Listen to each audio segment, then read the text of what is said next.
तो काशी काबा लगते हैं और जरा फुर्सत से देखो देसी ढाबा लगते हैं।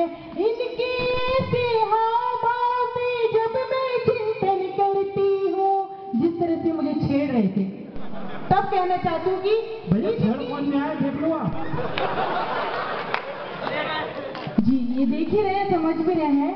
इनके ऐसे हाव भाव में जब मैं चिंतन करती हूँ, इनके ऐसे हाव भाव में जब मैं चिंतन करती हूँ, मुझको सच्चे डेरे वाले झूठे बाबा लगते हैं।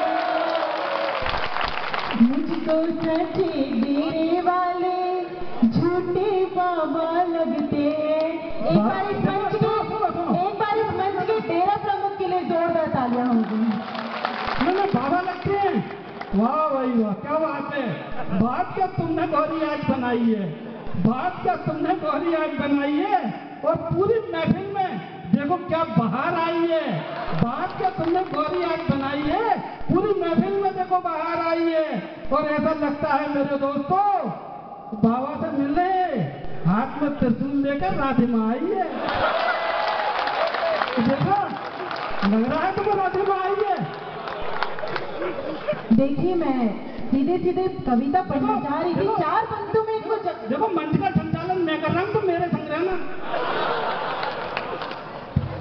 लेकिन मैं आपके मन की बात कर रही हूँ तो आप खुद ही फैसला कीजिएगा आपको किसके साथ रहना है। एक बात कहना चाहती हूँ, मैं इनका सम्मान करना चाह रही थी लेकिन इन्होंने जो एक शब्द ले लिया है राधा माँ का। सम्मान हो तो कोई एहसान कर रहा है, हम बढ़िया तो सम्मान करोगी।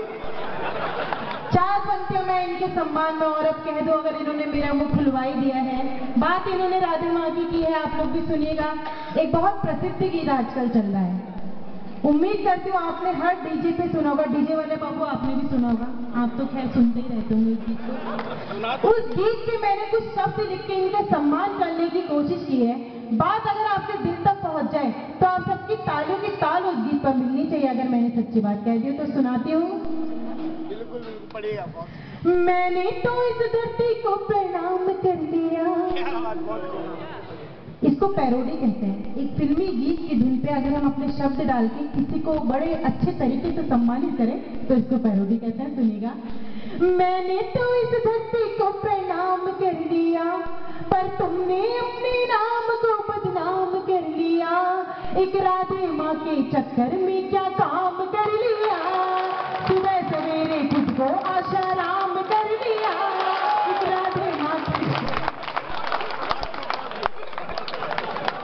और एक बात कहना चाहती हूँ, इनकी ऐसी दुर्गति, सुनिए मैंने पूरी बात ये भी पूरी नहीं हुई है। इनकी ऐसी दुर्गति क्यों हुई है ये भी मैं आपको बता दूं, सुनिएगा। और कैसे क्या फिर ये हो गए। एक राधे माँ के चक्कर में क्या काम कर लिया, सुबह सवेरे खुद को आशाराम कर लिया। एक राधे माँ के चक्कर में क्या काम कर लिया। और कहती हूँ कि कुछ दिन तो लड़कियों को झांसा दिया और फिर साइड से उनको टाटा किया। इनकी प्राइवेट बातें मैं इसलिए आपको बता रही हूँ क्योंकि बहुत अच्छे संचालक हैं, आगे से किसी कवित्री को छेड़े ना, इसलिए मैं कहना चाहती हूँ। कुछ दिन तो लड़कियों को झांसा दिया और फिर साइड से उनको टाटा किया। इनकी घरवाली भी जब तंग आ गई, घर पर बेलन से जमकर स्वागत किया। और फिर क्या अपने ही घर को धाम कर लिया, हर पर अपनी बीवी का ही नाम जप लिया। देखो खुद को कैसे, अगली पंक्ति आपको लगे आसाराम नहीं है, इसके बाद ये क्या बन गए मैं आपको बताऊंगी। फिर अपने घर को ही चारों धाम कर लिया, हर पर अपनी बीवी का ही नाम जप लिया। देखो खुद को कैसे ही प्रणाम कर लिया, अरे खुद को देखो जोरू का गुलाम कर लिया। एक राधे माँ के चक्कर में क्या काम कर लिया।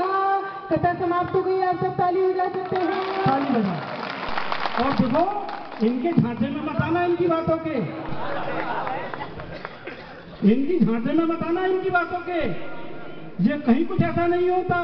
मैं आपको बस समझा रहा हूँ, और इस बात को जिंदगी पर गांठ बांध रखना कि इन हुस्न वालों की इनायत से तो इनकी बेरुखी अच्छी, कि इन हुस्न वालों की इनायत से तो इनकी बेरुखी अच्छी, और दोनों गुजरे इनके साथ तो जिंदगी अच्छी। कि इन हुस्न वालों की इनायत से जो कुछ नहीं होता है, सबको पता है कि इन हुस्न वालों की इनायत से तो इनकी बेरुखी अच्छी, और दोनों गुजरे इनके साथ तो जिंदगी अच्छी। अरे बड़ी बेवफा और मतलब के यार होते हैं ये, न इनकी दोस्ती अच्छी न दुश्मनी अच्छी।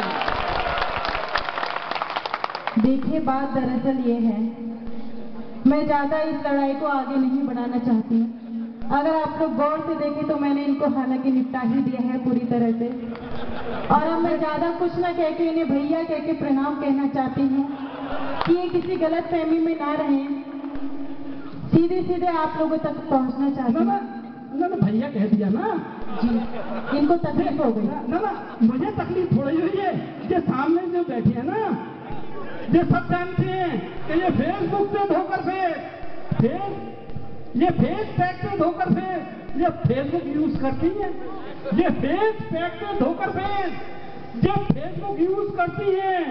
ये लड़कियां हम लड़कों का बहुत मिसयूज करती हैं, फेस पैक से धोकर ये फेसबुक यूज करती हैं, और ये लड़कियां हम लड़कों का बहुत मिसयूज करती हैं। और अगली पंक्ति देखना, अरे काम पड़े तो दोस्त, काम पड़े तो दोस्त, नहीं तो भैया। अरे मेरे दोस्तों, ये लड़कियां हम लड़कों को बहुत कंफ्यूज करती हैं। मैं अब सीधे सीधे इन्हें 4 पंक्तों में इससे निपटाना चाहती हूँ। हमारे देश के बहुत बड़े शायर हैं, उनकी कुछ पंक्तियों को तोड़ मोड़ करके कहना चाहती हूँ। अगर आपको लगे मैंने सही कह दिया तो एक बार अच्छे से इनका सम्मान कर दीजिएगा। बहुत बीच में पकड़ सम्मान तो बहुत कर रहे हैं। कहती हूँ कि समंदर में जहाज को हवा दिखाता है, जहाज खुद नहीं चलते, वो खुदा चलाता है। और इस कवि सम्मेलन का संचालन कर रहे आदरणीय भुवनेश गुप्ता जी, आपको ये खबर ही नहीं कि घर पर आपकी दुकान कोई दूसरा चलाता है। एक बात में मैंने इन्हें निपटा दिया है, एक बार इनके लिए जोरदार तालियां हो जाए। हमारा घर पर कौन किसकी दुकान निपटा रहा है? अब मैं सीधे सीधे घर पर कौन किसकी दुकान निपटा रहा है? अपनी कविता पढ़ना चाहती हूँ, क्योंकि मेरे कुछ श्रोता भी यहाँ बैठे हैं, काफी देर से हमारा उत्साह बढ़ा रहे हैं। और एक बात कहना चाहती हूँ, यहाँ जितने भी नौजवान श्रोता बैठे हुए हैं वो बहुत खास तौर पे आप आ रहे हैं, आप बहुत हैंडसम लग रहे हैं। एक बार इनकी सुंदरता के लिए, स्मार्टनेस के लिए जोरदार तालियां हो जाए। लेकिन मैं इनके लक्षण बताना चाहती हूँ 4 पंक्तों में। अगर आपको लगे कि इनके लक्षण बिल्कुल वैसे ही हैं तो आप सब मुझे बताइएगा कि आज की युवा पीढ़ी क्या कर रही है।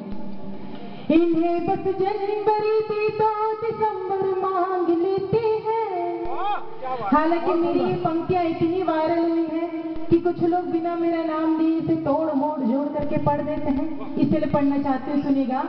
इन्हें बस जनवरी दे तो दिसंबर मांग लेते हैं, जमीन टिकती नहीं फिर भी ये अंबर मांग लेते हैं, जमीन टिकती नहीं फिर भी ये अंबर मांग लेते हैं। ताली तो आपकी चौथी पंक्ति पे मिले, क्योंकि यही काम भी करते हैं। इन्हें बस जनवरी दे दो दिसंबर मांग लेते हैं, जमीन टिकती नहीं फिर भी ये अंबर मांग लेते हैं, जमीन टिकती नहीं फिर भी ये अंबर मांग लेते हैं। बताओ क्या की लड़की बनी है कौन मिट्टी की, बताओ क्या की लड़की बनी है कौन मिट्टी की, जरा सी बात भर कर लो तो नंबर मांग लेते हैं, जरा सी बात भर कर लो तो नंबर मांग लेते हैं। जानती हूँ खुश वही हो रहे जो आज भी यही काम करते हैं। बहुत सुंदर पढ़वाई गौरी जी। सुंदर मैं हूँ, सुंदर ही पढ़ूंगी। क्या सूरज का ढलना ही शाम नहीं होती, ये और नहीं खाने की हर बोतल जाम नहीं होती, और चेहरे को देखकर अंदाज लगाने वालों हर मुस्कुराहट प्यार का पैगाम नहीं होती। और मैं प्यार का दो लाइनें पढ़ता हूँ, और इस लाइनों के बाद मैं गौरी से निवेदन करूंगा वो सीधे मन से जुड़ जाए। मैं सीधे ही जुड़ना चाह रही हूँ। मैं एक बात कहना चाहती हूँ कि मैखाने लाख बंद करते जमाने वाले, एक एक व्यक्ति की तालियां जितने भी आज यहाँ पर जेल में हैं उठ जानी चाहिए गौरी के सम्मान में कि मैखाने लाख बंद कर दे जमाने वाले। शहर में कम नहीं है आज नजरों से पिलाने वाले। बहुत बहुत धन्यवाद। इनकी इन पंक्तियों से याद आता है मुझे कि इस वक्त किस चीज की लत की याद आ रही है। रात को घर जाके वही अक्सर लेते होंगे। सुनिएगा, कहना चाहती हूँ कि बीमारी इश्क में दिल की दवा के साथ आई। जोरदार तालियों से स्वागत कीजिए। मैं सीधी सीधे एक कविता से आपको जोड़ना चाहती हूँ। आपने बहुत मेरा मन बनाया। उम्मीद करती हूँ मेरे प्रेम श्रृंगार की इन पंक्तियों को भी सुनेंगे। बीमारी इश्क में दिल की दवा के साथ आई हूँ, मोहब्बत की अनोखी सी अदा के साथ आई हूँ। महकने लग गई तेरे शहर की हर गली क्योंकि मैं नैनीताल की ताजी हवा के साथ आई हूँ। बड़े भैया को मैं उपेंद्र जी को बधाई देना चाहूंगी। बहुत अच्छी महफिल आज एक शाम एक काव्य के रूप में इन्होंने यहाँ पे सजाई है।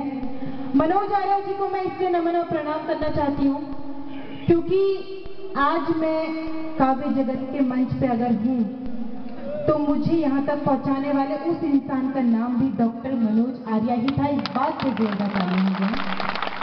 इसमें मेरा सौभाग्य है कि आज वो तो नहीं है लेकिन उनके नाम के स्वरूप एक ऐसा इंसान यहाँ बैठा है जो अगर मेरे सामने है तो मुझे उस गुरु की याद दिलाते हैं, उस इंसान की याद दिलाते हैं जिन्होंने मेरी अंगुली पकड़ के मुझे यहाँ तक चलना सिखाया और आप लोगों के सम्मुख आने का मौका दिया। इनके सम्मान में जोरदार तालियां हो जाए। अक्सर मैं जब घर से बाहर निकलती हूँ मुझसे सब एक सवाल पूछते हैं, गौरी तुम घर से अकेले कैसे चली जाती हो, बिना अपने पिता को साथ लिए, बिना अपने भाई को साथ लिए लंबी लंबी यात्राएं मैं अकेले करती हूँ। मैंने भी सोचा ऐसा कैसे हो जाता है, लेकिन एक बात मैंने सोची कि सबको जवाब देने के बजाय वो एक ताकत, वो एक शक्ति जो मेरे साथ रहती है उसे महसूस करूं और आप सबको इन पंक्तियों के द्वारा महसूस कराऊं। अगर आप सबको भी लगे जब आप अपने घर से अकेले निकलते हैं तो आप उसी एक शक्ति के द्वारा हर एक बुराई से लड़के अपने उस मुकाम को पाने में सफल होते हैं, तो उसके सम्मान में आप सबकी ताली मैंने कहना चाहती हूँ कि नजर भरकर जो मैं एक आशियां को देख लेती हूँ। अक्सर सफर में मैं उस रिश्ते को, उस प्यार को, उसकी कमी को महसूस तो करती हूँ, लेकिन एक तरकीब मैंने निकाली, वो तरकीब आप लोग भी अपनाइएगा। नजर भरकर जो मैं एक आशियां को देख लेती हूँ उसी एक पल में सारे गुलसिता को देख लेती हूँ।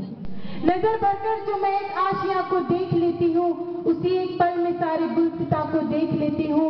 सफर में सांस रखती हूँ मैं एक छोटा सा आईना, सफर में सांस रखती हूँ मैं एक छोटा सा आईना, खुद अपनी शक्ल में अपनी ही माँ को देख लेती हूँ। बेटियां यहाँ पे बैठी हुई हैं, चार पंक्तियां आपके आंगन की उस बेटी के लिए पढ़ना चाहती हूँ जो शायद रक्षाबंधन पे आपके बहन के रूप में तब तक रोटी का एक अन्न का एक निवाला अपने मुंह में नहीं डालती कि जब तक मैं अपने भाई की कलाई पे राखी नहीं बांध लूंगी। रक्षाबंधन पे आपको वो राखी बांधने आती होंगी, उसको याद करके मेरी इन पंक्तियों को सुन के ये सम्मान भारत की उस बेटी तक इससे पहुंचाएगा कि मुझे भी गर्व होना चाहिए कि मैं भारत की बेटी हूँ। विधाता भी जिसे पाने की खातिर खूब रोता है, विधाता भी जिसे पाने की खातिर खूब रोता है, निरंतर सृष्टि का प्रारंभ जिसके द्वार सोता है, ये गुलशन की महकती खुशबुएं कहती जमाने से जहाँ पर बेटियां होती वहीं पर स्वर्ग होता है। क्या बात है, बहुत सुंदर। हमारे देश की सैनिक जिंदाबाद जो खाकी वर्दी में रहते हैं और एकदम सादा जीवन जीते हैं, लेकिन हमारे लिए कितने बड़े बड़े काम वो करते हैं। चार पंक्तियां उनके सम्मान में पढ़ना चाहती हूँ। एक बहुत प्रसिद्ध पंक्ति के आधार पर मैंने इन पंक्तियों को लिखने की कोशिश की है। उम्मीद करती हूँ जितनी मोहब्बत आप उस पंक्ति को देते हैं उतनी मोहब्बत मेरी इस पंक्ति को भी देंगे। कहना चाहती हूँ कि जो अपने खून की होली सदा सरहद पे है खेले, हमें त्योहार देकर के लड़े मस्ती में अलबेले। जो अपने खून की होली सदा सरहद पे है खेले, हमें त्योहार देकर के लड़े मस्ती में अलबेले। शहादत का बड़ा इससे बड़ा इनाम क्या होगा। चौथी पंक्ति पे आप सबके हाथ उनके सम्मान में उठे जो हमारी रक्षा करते हैं और आज उन्हीं के कारण हम अपने हर एक तीज त्योहार को बहुत शांति के साथ अपने घर में मना पाते हैं।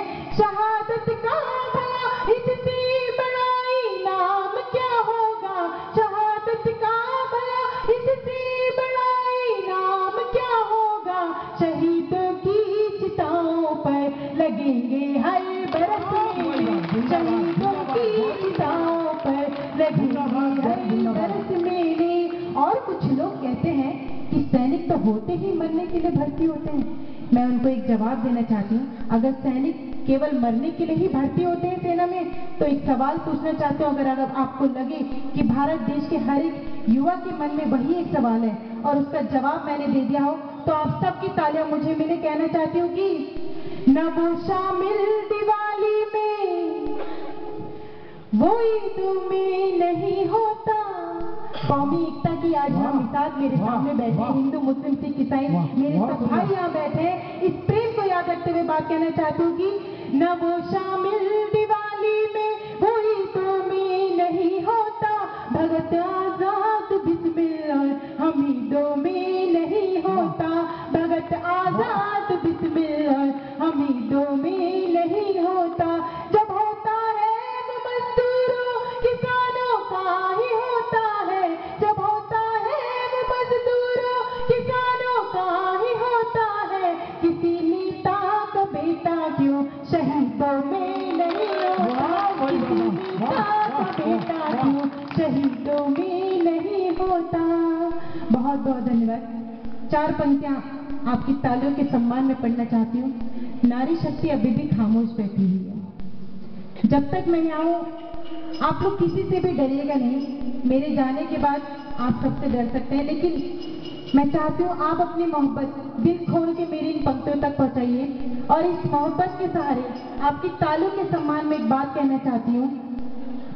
न फूलों में न कलियों में न वो माली में आती है, जो खुशबू माँ के हाथों से सजी थाली में आती है, जो खुशबू माँ के हाथों से सजी थाली में आती है।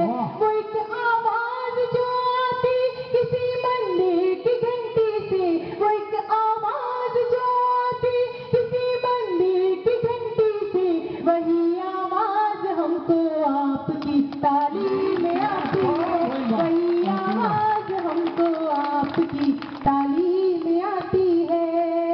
बहुत बहुत धन्यवाद। हालांकि समय बहुत कम है, लेकिन एक गीत से आप सभी को जोड़ना चाहती हूँ। उस गीत को पढ़ने से पहले अक्सर हम जब भी मोहब्बत